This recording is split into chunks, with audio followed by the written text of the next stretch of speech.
Եթերում ազատ լուրերի հիմնական թողարկումն է, ես Արա Աբրամյանն եմ, բարի երեկո, օրվա իրադարձությունները նախ համառոտ։ Թուրքական Օդա TV կայքում հրապարակված կեղծ տեղեկություններով հայտնի Okay Deprem-ը հերթական սենսացիոն կեղծիքներ հրապարակել, ըստ որի Նիկոլ Փաշինյանը իբրև համաձայնել է Արաքս գետի ջրային ռեսուրսների բացառիկ օգտագործման իրավունքների մի մասը առանց փոխհատուցման տրամադրել Թուրքիային։ Վարչապետի մամուլի քարտուղարի անդրադարձը ապատեղեկությանը։ Վարչապետը ներկա է գտնվել Պեկ տարեվերջյան միջոցառմանը։ Փաշինյանն իր ելույթում ընդգծել է, որ հարկային պետական եկամուտների հավաքագրման համակարգը ցանկացած պետության հենասյուներից մեկն է։ Վարչապետն անդրադարձել է երկրի տնտեսությանը, նաև վերջին զարգացումներին։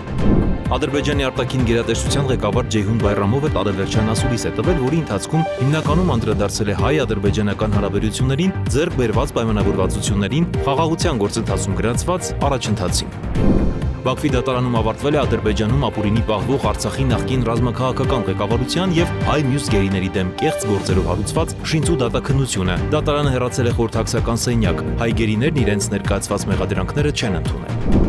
Սուրեն Պապիկյանի գլխավորությամբ տեղի է ունեցել Պաշտպանության նախարարին կից կոլեգիայի նիստ նվիրված 25 թվականի արդյունքների ամփոփմանը։ ԳՇՊետ Էդվարդ Ասրյանը հանգամանալից ներկայացրել է ըստ ուղղությունների կատարված աշխատանքներն ու առաջիկա անելիքները։ Լոռու մարզում կանխվել է վրեժխնդրության շարժառիթով պլանավորված սպանություն։ Ոստիկանության օպերատիվ գործողությունների արդյունքում հաջողվել է փրկել անչափահասի կյանքը։ Շաբաթվա քրեական քրոնիկոն։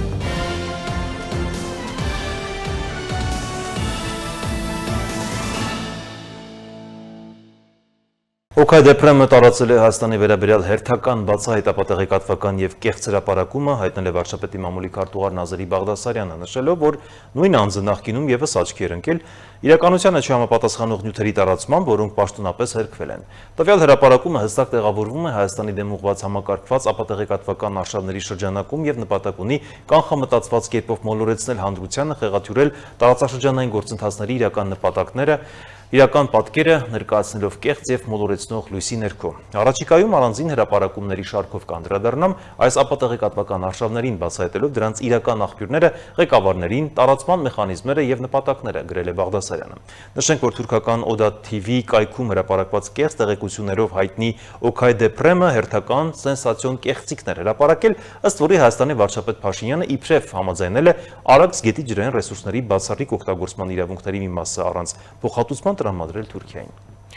Վարչապետը ներկա է գտնվել Պետեկամուտների կոմիտեի տարեվերջյան միջոցառմանը։ Նիկոլ Փաշինյանն իր ելույթում ընդգծել է, որ հարկային պետական եկամուտների հավաքագրման համակարգը ցանկացած պետության հենասյուներից մեկն է։ Վարչապետն անդրադարձել է երկրի տնտեսությանը եւ նշել, որ թեև 2018-ի հեղափոխությունից հետո այն 50%-ով աճել է, բայց դեռ հարկային գործառույթների բարելավման, մասնավորապես թվերի կրճատման ուղղությամբ անելիքներ շատ կան։ Երկրի ղեկավարի խոսքով ՊԵԿ-ը ոչ թե ուժային կառույց է, այլ մի կառույց, որը աջակցում է տնտեսվարողին, որպեսզի վերջինս իր գործերը ճիշտ կազմակերպի։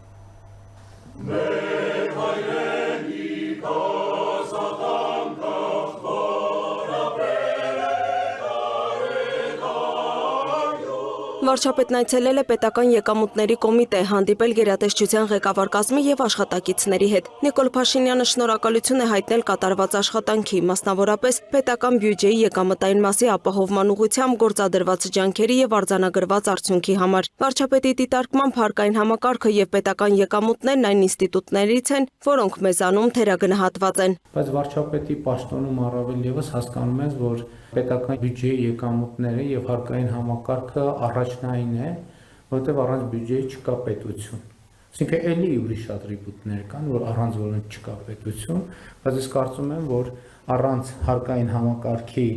պետության գոյության անհնարինությունը մեզանում բավարար չափով գիտակցված չէ եւ հարկային համակարգը պետական եկամուտների հավաքագրման համակարգը ցանկացած պետության հենասյուներից մեկն է։ Նիկոլ Փաշինյանի խոսքով երկրի անվտանգության ապահովումը, կրթության, առողջապահության ոլորտների զարգացումը, ճանապարհների կառուցումը, այս ամենը կախված է նրանից, թե ինչքան եկամուտ ունի պետական բյուջեն եւ ինչքանով է ծախս գեներացնում։ Վարչապետը պետական բյուջեի եկամուտների ծախսի որպես վառօրինակ ընդգծել է առողջության համընդհանուր ապահովագրության համակարգը, որի մեկնարկը տրվելու է 2026 թվականից։ Կարծում եմ, որ բացի այն, որ մենք երևացող շերտերին ենք անդրադառնում, ՀԴՄ հարկեր, օրենք, օրինականություն, մենք այս խորքային շերտերին էլ պետք է անդրադառնանք, որպեսզի մարդիկ այս ըմբռնումը ունենան։ Այսօր Հայաստանում տասնյակ հազարավոր մարդիկ 50-60 հազար ընտանիք բնակարանա ձեռք բերում նորակառույց շենքերում եւ դա ըստ էության մի մեծ մասով տեղի ունենում պետական բյուջեի եկամուտների հաշվին, որովհետեւ պետական բյուջեից եկամտային հարկի վերադարձ է տեղի ունենում։ Ըստ վարչապետի հարկերի հավաքագրումը պետության գործունակության շատ կարևոր ցուցիչ է։ Եթե այստեղ խնդիրներ կան, շոշափելի եւ էական, դա արդեն ինքնին ազդակ է, թե ինչքանով է տվյալ պետությունը գործունակ։ Եվ պետական եկամուտների հավաքագրման բարձր ցուցանիշները պետության գործունակության շատ կարևոր ցուցիչ են։ Իհարկե, այստեղ էլ կրկին չեմ մոռանում շնորհակալություն հայտնել Հայաստանում աշխատող, արդյունք ստեղծող եւ օրենքով սահմանված հարկերը վճարող բոլոր քաղաքացիներին եւ այո, այդ էլ է ճամփորդությունը գիտակցական, որ գալիս հանգում ենք նաեւ, որ այս process-ների մեջ ՀԴՄ կտրոն տրամադրող կամ պահանջող քաղաքացիները նույնպես շատ էական դերակատարում ունեն։ Այստեղ էլ հայեցակարգային հարցեր կան, որ մենք բոլորս դեռևս բավարար խորությամբ չենք գիտակցում։ Այդ համատեքստում Նիկոլ Փաշինյանը չափազանց կարևորել է ՀԴՄ կտրոնների տրամադրումը եւ կոչ արել մարդկանց պահանջել այն։ Դրանով իսկ նպաստելով երկրում շատ հարցերի լուծմանը։ Վարչապետն անդրադարձել է երկրի տնտեսությանն ու նշել, թեև 2018-ի հեղափոխությունից հետո այն 50%-ով աճել է, բայց դեռ հարկային գործառույթների բարելավման, մասնավորապես թվերի կրճատման ուղղությամբ անելիքներ շատ կան։ Երկրի ղեկավարի խոսքով ՊԵԿ-ը ոչ թե ուժային կառույց է, այլ մի կառույց, որն աջակցում է տնտեսվարողին, որպեսզի վերջինս իր գործերը ճիշտ կազմակերպի։ Նիկոլ Փաշինյանն անդրադարձել է նաև դրոշմավորման նոր համակարգին եւ ընդգծել, որ դրա նպատակը ապրանքների հետաձգելիությունն ապահովելն է։ Վարչապետի դիտարկման պետական եկամուտների կոմիտեի նկատմամբ վստահությունը պետք է մեծացնել այսպիսի մեթոդներով, բարեփոխումներով։ Ընդհանուր առմամբ ուզում եմ ասել, որ ստվերի կրճատման հարցում, այսպես ասած, բովանդակային պոզիտիվ մեթոդները ավելի էֆեկտիվ են դուրս գալիս ի վերջո։ Եկեք վերադառնանք 2019 թվական, երբ որ մենք հարկային համակարգ ստեղծեցինք 20% եկամտային հարկ։ Այն ժամանակ շատ մեծ մտավախություններ կային եւ մտահոգություններ կային, թե պետական բյուջեի եկամուտները կկրճատվեն, մենք հարկերը կրճատում ենք, բայց մենք էականորեն ընդհանուր 30-35, 27 23-ից դարձրինք 20% եկամտային հարկ եւ մենք ինչ էֆեկտ տեսանք եկամտային հարկի գեներացումը էականորեն ավելացավ, աշխատատեղերը ավելացան, իհարկե մի մասը ստվերից դուրս եկավ, մի մասը տնտեսական աճի հետ նոր աշխատատեղեր ստեղծվեցին եւ ես շարունակաբար հիմա աշխատատեղերի աճը մասամբ նաեւ կապում եմ այն բարեփոխումների հետ, որ իրականացնում են։ Երկրի ղեկավարն ընդգծել է ՊԵԿ-ի աշխատանքը խաղաղության խաչմերուկ նախագծի շրջանակներում, քանի որ գործունեության մեծ դաշտ է բացվելու։ Մի մեծ դաշտ է բացվելու եւ այդ դաշտը կապված է խաղաղության խաչմերուկ նախագծի շրջանակներում թրիփ ուղի նախագծի իրագործման գործնական փուլի հետ։ Մենք 26 թվականին գործնական փուլ ենք մտնելու, բայց այս առիթը, ինչպես ասել եմ, օգտագործելու ենք մեր բոլոր մաքսային կետերում տեխնիկական եւ բովանդակային հագեցվածության բոլորովին նոր մակարդակի հասնելու համար եւ սա մեզ համար մարտահրավեր է, բայց մյուս կողմից էլ շատ մեծ հնարավորություն է, որովհետեւ մենք այսօր 2025 թվականի օգոստոսի 8-ի համաձայնությունների բերումով ժամանակակից բոլոր տեխնոլոգիաներին հասանելիության հնարավորություն ունենք եւ այդ տեխնոլոգիաները մեզ օգնելու են, որպեսզի մենք ավելի որակով իրականացնենք մեր աշխատանքը,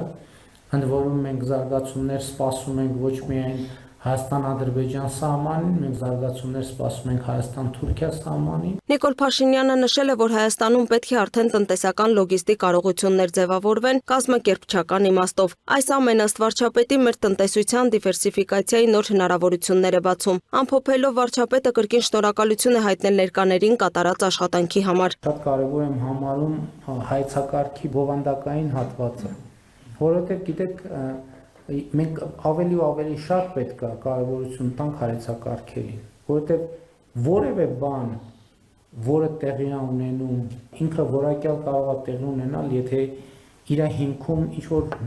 տեքստ է դրված, բովանդակություն է դրված, որը ուղենիշ է ծառայում բոլորի համար, եւ տեքստը հրապարակային է եւ բոլորը գիտեն ինչ է արվում, ինչի համար, որն է նպատակը, պատճառահետևանքային կապերը Եվ այդ առումով ես կարևոր եմ համարում, որ մենք հասել ենք այս կետին, որ գրեթե ամեն օր այս թեմաներով խոսում ենք։ Հարկեր վճարել, այդ նոր հայեցակարգը, որը շատ կարևոր է, պետք է գիտակցվի վերջո, որ Հայաստանի Հանրապետություն իրոք չկա ոչ մի ընտանիք, բառից բուն իմաստով, ոչ մի ընտանիք, այդ ընտանիքների թիվը 0 է, որ ինքը իր կարիքների համար ավելի շատ գումար է ծախսում, քան Հայաստանի Հանրապետության պետական բյուջեն։ Նույնիսկ ամենաունևոր ընտանիքների դեպքում սա 100% ճշմարտություն է։ Պետական բյուջեն է Հայաստանի Հանրապետության ցանկացած ընտանիքի բարեկեցության թիվ 1 աղբյուրը։ Նիկոլ Փաշինյանը ՊԵԿ-ի մի խումբ աշխատակիցների հանձնել է պարգևներ ծառայողական պարտականությունները բարձր մակարդակով կատարելու համար։ Լուսինե Գրիգորյան, Free News, Ազատ լուրեր։ Ադրբեջանի արտաքին գերատեսչության ղեկավար Ջեյհուն Բայրամովը տարեվերջյան ասուլիս է տվել, որի ընթացքում հիմնականում անդրադարձել է հայ-ադրբեջանական հարաբերություններին, ձեռք բերված պայմանավորվածություններին, խաղաղության գործընթացում գրանցված առաջընթացին եւ երկու երկրների սահմանազատման հանձնաժողովների աշխատանքներին։ Տարեվերջյան ամփոփիչ ասուլիսին Ադրբեջանի արտգործնախարար Ջեյհուն Բայրամովն անդրադարձ է կատարել նաև անցնող տարում հայ-ադրբեջանական հարաբերությունների կարգավորման գործընթացին ձեռք բերված պայմանավորվածություններին։ Ըստ նրա, թերևս ամենակարևոր ձեռքբերումը այս տարվա օգոստոսի 8-ին Վաշինգտոնում ԱՄՆ նախագահ Դոնալդ Թրամփի միջնորդությամբ Հայաստանի եւ Ադրբեջանի ղեկավարների մասնակցությամբ կնքված համաձայնագիրն է, որը տարածաշրջանում բոլորովին այլ իրավիճակ է ստեղծում եւ բացում է նոր հնարավորություններ։ Բայրամովն ընդգծել է, որ նաև այս պայմանավորվածությունների արդյունքն է, որ վերջին շրջանում աստիճանաբար Հայաստանի եւ Ադրբեջանի միջև առևտրային կապեր են հաստատվում, նկատի ունենալով ադրբեջանական տարածքով ռուսական եւ ղազախական հացահատիկի տարանցումը Հայաստան եւ իհարկե աղմուկ հանած ադրբեջանական վառելիքի ներկրումը մեր հանրապետություն։ Ըստ նրա, խաղաղության պայմանագրի հաստատման համար 2025 թվականը զգալի առաջընթացի տարի էր։ Դեռևս նոյեմբերին Գաբալայում տեղի է ունեցել հայ-ադրբեջանական սահմանի զատման եւ գծման հանձնաժողովների աշխատանքային հանդիպում, իսկ նախկինում նման հանդիպումները անցկացվել են առցանց։ Այս մասին ասել է Բայրամովը, չմոռանալով հերթական անգամ խոսել նաև Հայաստանի սահմանադրության փոփոխության անհրաժեշտության մասին։ Հայաստանի սահմանադրության փոփոխությունը եւ թրիփի պարտավորությունների լիակատար կատարումը պարտադիր պայմաններ են Ադրբեջանի եւ Հայաստանի միջև խաղաղության համաձայնագրի հաստատման համար։ Տարեվերջան իր ճեպազրույցի ընթացքում Ադրբեջանի արտաքին գերատեսչության ղեկավարը նաև խոսել է հայ-ադրբեջանական հարաբերությունների վրա Թուրքիայի դերակատարության մասին, նկատելով, որ ինչպես բազմիցս թուրքական կողմի պաշտոնյաներն ընդգծել են, հայ-թուրքական հարաբերությունները սերտորեն կապված են նաև հայ-ադրբեջանական հարաբերությունների կարգավորման ընթացքի հետ։ Իմ գործընկեր Հական Ֆիդանը նույնպես ազգային ժողովում հայտարարել է, որ Հայաստանի եւ Թուրքիայի միջև հարաբերությունները կապված են Ադրբեջանի ու Հայաստանի հարաբերությունների հետ։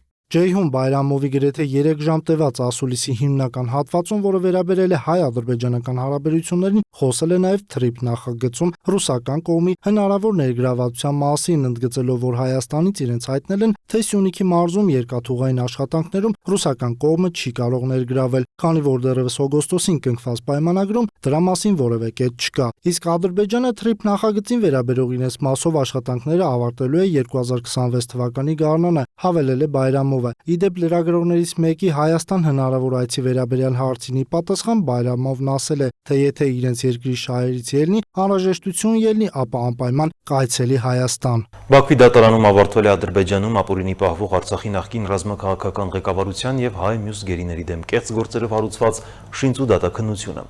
Դատարանը հեռացել է խորհրդակցական սենյակ, հայ գերիները, այդ թվում Արցախի նախկին նախագահներ Արկադի Ղուկասյանը եւ Բակո Սահակյանը, Դավիթ Իշխանյանը եւ Լևոն Նացականյանը իրենց մեղքը չեն ընդունել։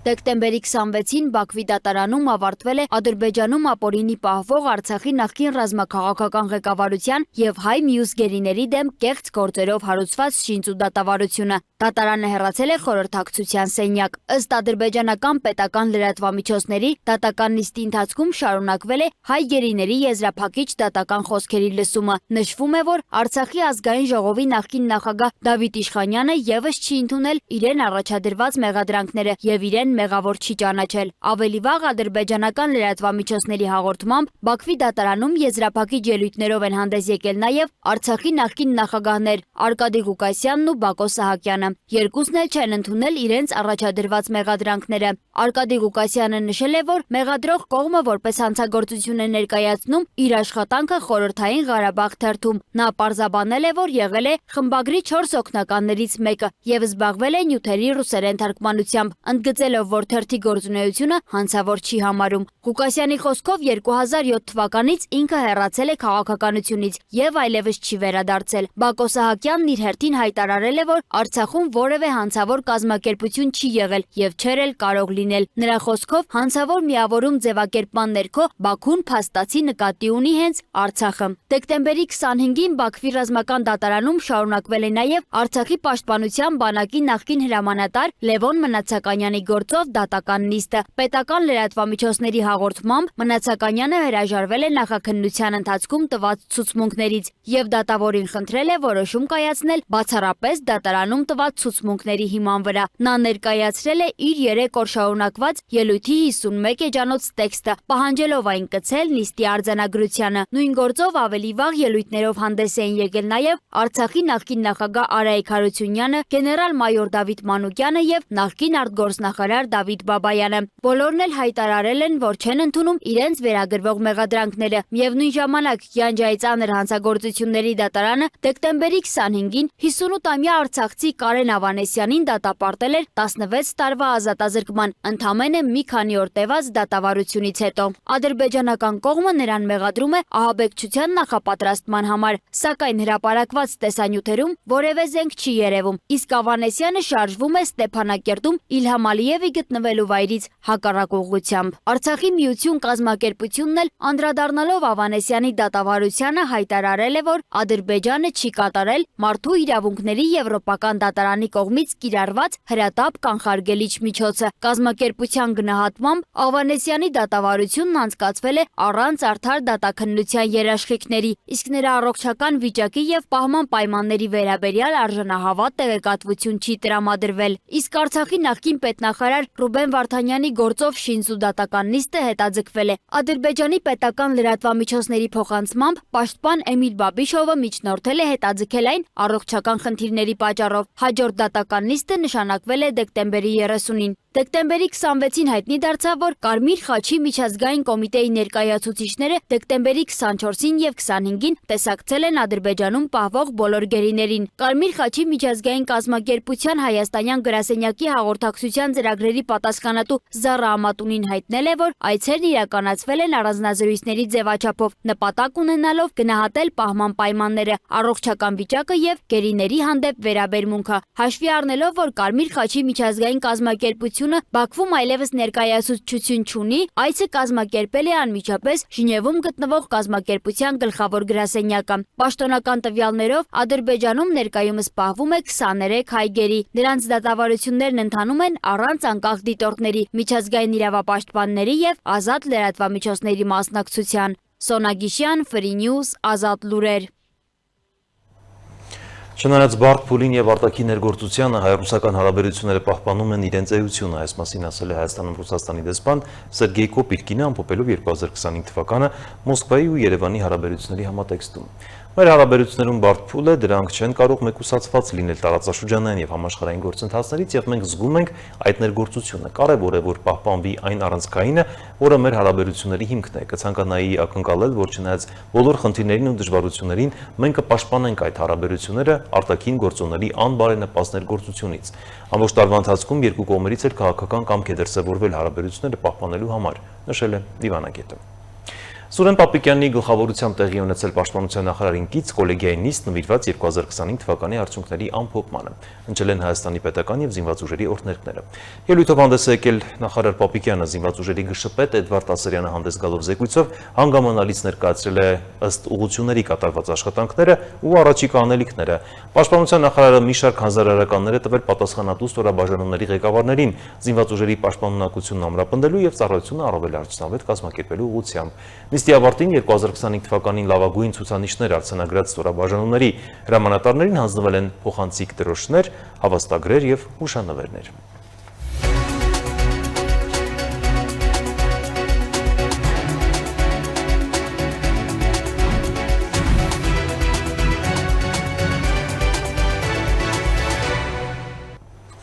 Շարունակում ենք թողարկումը, Լոռու մարզում կանխվել է վրեժխնդրության շարժառիթով պլանավորված սպանություն, մարզի բնակիչներից մեկն իր ընկերոջ հետ վիճաբանության ժամանակ կտրող ծակող գործիքով հարվածներ է հասցրել անչափահասի մարմնի տարբեր մասերին, դիտավորությամբ նրա առողջությանը պատճառելով կյանքին վտանգ սպառնացող ծանր մարմնական վնասվածքներ։ Քննչական կոմիտեից հայտնում են, որ նրանց նկատմամբ հարուցվել է հանրային քրեական հետապնդում, իսկ ոստիկանության օպերատիվ գործողությունների արդյունքում հաջողվել է փրկել անչափահասի կյանքը։ Շաբաթվա քրեական քրոնիկոն։ Պաշտպանության նախարարության զորամասերից մեկում դիզվառելիք են հափշտակել հակակոռուպցիոն կոմիտեից հայտում են, որ գումարտակի հրամանատարի տեղակալը 700 լիտր դիզելային վառելիքի ավելցուկը պահեստ մուտքագրելու փոխարեն որոշել է վաճառել եւ գնորդ գտնելու համար դիմել է նույն զորամասի դասակի հրամանատարին։ Վառելիքը գնորդի մեքենայով դուրս է բերվել զորամասից ու վաճառվել, իսկ գումարը բաժանվել է նշված երկու անձանց միջև։ Դրանից հետո նույն ավտոմեքենայով փորձել են զորամասից դուրս բերել եւս 2 տոննա դիզելային վառելիք, բայց չեն կարողացել, քանի որ պահեստապետը ձերբակալվել եւ տեղափոխվել է հակակոռուպցիոն կոմիտե։ Մեղադրանքներ են ներկայացվել զորամասի գումարտակի հրամանատարի տեղակալին, պահեստապետին, դասակի հրամանատարին եւ վառելիքի գնորդին։ Նախաքննության ընթացքում պետությանը պատճառված վնասն ամբողջությամբ վերականգնվել է։ Հայաստանի երկրորդ նախագահ Սերժ Սարգսյանի եղբայր Լևոն Սարգսյանը Երևանի Հյուսիսային պողոտայի կառուցապատման համար կայանալիք մրցույթին առևտրային կազմակերպության տնօրեն ԱԿ-ին հաղթող ճանաչելու համար կառուցապատողից Երևանի Աբովյան, Արամին, Ալբանդյան եւ Պուշկին փողոցների հատվածներում կառուցվող բնակելի շենքերում ընդհանուր 200 քառակուսի մետր մակերեսով բնակարան է կաշառք ստացել։ Կաշառք տալու եւ փողերի լվացման օժանդակելու համար ԱԿ-ին մեղադրանք է ներկայացվել։ Լևոն Սարգսյանին, որը հետախուզման մեջ արդեն 6 տարի եւս նոր մեղադրանք է առաջադրվել, ըստ որի վերջինս դեսպանի պաշտոնը զբաղեցրած ժամանակ սիրիահայ գործարար Ավեդիս Կարագուլյանից եւս խոշոր չափերով կաշառք է ստացել։ Միջազգային հանցավոր ցանցը Հայաստանում զբաղվել է ողջ առողջ մարդկանց ներքին օրգանների գործարքներով, գլխավոր դատախազության եւ Ինտերպոլի ազգային կենտրոնական բյուրոյի աշխատակիցները Ղազախստանի ԱԳՆ-ի աջակցությամբ Լեհաստանից արտահանձնել են մարդկանց ներքին օրգանների անօրինական վաճառքի համար հետախուզվող Ուկրաինայի քաղաքացու, որի դերը դոնորների եւ օրգաններ ստացողների միջև հանդիպումների որոնումն ու կազմակերպումը, օրգանների գնման, վաճառքի եւ փոխպատվաստման գաղտնիության եւ կազմակերպչական աջակցության ապահովումն էր։ Ընդհանուր առմամբ հանցավոր խմբի անդամները ինչպես Ղազախստանում, այնպես էլ այլ երկրներում կազմակերպել են ողջ առողջ մարդկանց օրգաններին առնչվող 56 անօրինական գործարք։ Կասկածյալը, որը ներկայում նախնական կալանքի տակ է, ձերբակալվել է Լեհաստանի սահմանը հատելու փորձի ժամանակ եւ արտահանձնվել Ղազախստանին։ Հարուցված մեղադրանքներով նախատեսվում է 8-ից 12 տարվա ազատազրկում գույքի բռնագրավմամբ։ Ըստ լրատվամիջոցների հաղորդագրության հանցավոր ցանցը գործել է 2017-ից 19 թվականներին եւ ընդգրկել է Ղազախստանը, Հայաստանը, Ադրբեջանը, Ուկրաինան, Қырғызստանը, Տաջիկստանը, Ուզբեկստանն ու Թայլանդը։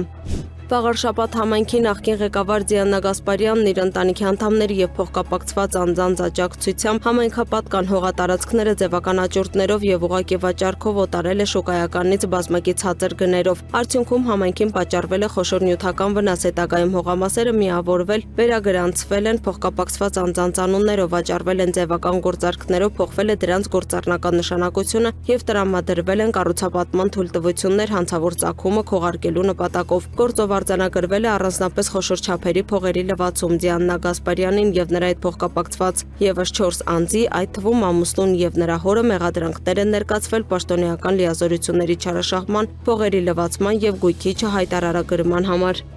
Անձը համակարգչային խարտախությամբ հափշտակել է 3.3 միլիոն դրամ կատարել փողերի լվացում։ Քննչական կոմիտեից տեղեկացնում են, որ անհափշտակված գումարը ելքագրումների կամ խաղային պարտությունների տեսքով փոխանցել է տարբեր կայքերում այլ անձանց անվամբ գրանցված եւ իր կողմից փաստացի կառավարվող խաղային էլեկտրոնային դրամապանակների հաշիվներին, ստանալով դրանք տնօրինելու հնարավորություն։ ՄԱ-ի նկատմամբ հարուցվել է հանրային քրեական հետապնդում։ Դատախազը դատարան է հանձնել Սամվել Մայրապետյանի եղբոր Խաչատուր Մայրապետյանի եւս մեկ անձի վերաբերյալ քրեական վարույթի նյութերը։ Խաչատուր Մայրապետյանը 2013-ից 19 թվականների ընթացքում 3 ընկերությունների հետ կնքել է պետության կարիքների համար ապրանքի մատակարարման պայմանագրեր եւ ստացել 14 միլիոն 676 հազար դրամին համարժեք 35700 լիտր բենզին։ Այնուհետև Գիտությունների ազգային ակադեմիայի ԳՍ Դավթյանի անվան հիդրոպոնիկայի պրոբլեմների ինստիտուտի ընթացիկ գործունեության գիտարշավների եւ տեղական գործողումների իրականացման պատրվակով փոխտնօրենի եւ վարորդի օժանդակությամբ տարբեր չափի վառելանյութ է դուրս գրել, որը նպատակին չի ծառայել։ Քրեական վարույթից բացի դատախազությունը հայցադիմում է ներկայացրել դատարան ինստիտուտի Դիլիջանի փորձակայանի մասնավորեցումն անվավեր ճանաչելու պահանջով։ Կարճատև դադարից հետո կշարունակենք թողարկումը։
Ռուսաստանը հրթիռային եւ անօդաչու թռչող սարքերով հարվածներ է հասցրել Կիևին եւ Ուկրաինայի այլ շրջաններին Զելենսկու եւ Թրամփի հանդիպման ընթառաջ։ Թիրախում են հայտնվել նաեւ բնակելի շինությունները, որի հետևանքով վիրավորվել է 22 մարդ, այդ թվում 2 երեխա։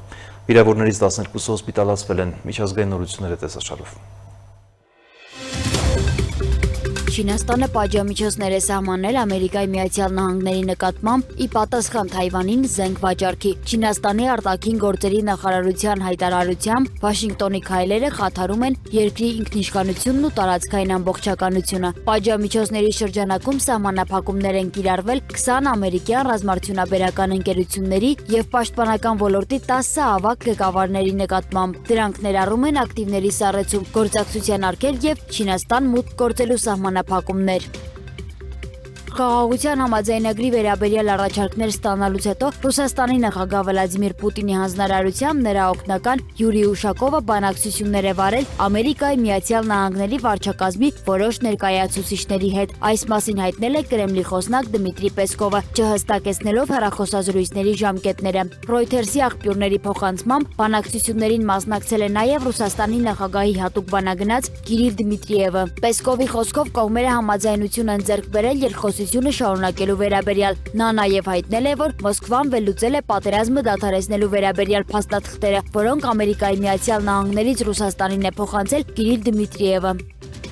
Սիրիայի Հոմս նահանգի մզկիթներից մեկում պայթյունի հետևանքով 3 մարդ զոհվել է, ևս 5-ը վիրավորվել։ Տեղեկությունը Reuters-ին հայտնել է տեղի պաշտոնյան։ Սիրիական պետական լրատվամիջոցների փոխանցմամբ անվտանգության ուժերը շրջափակել են հիմնականում ալավիներով բնակեցված տարածքը եւ իրականացնում են հետաքննություն։ Տեղի իշխանությունների նախնական տվյալներով պայթյունը կարող էր իրականացվել մահապարտ ահաբեկչի կողմից կամ պայմանավորված լինել մզկիթում տեղադրված պայթուցիկ սարքով։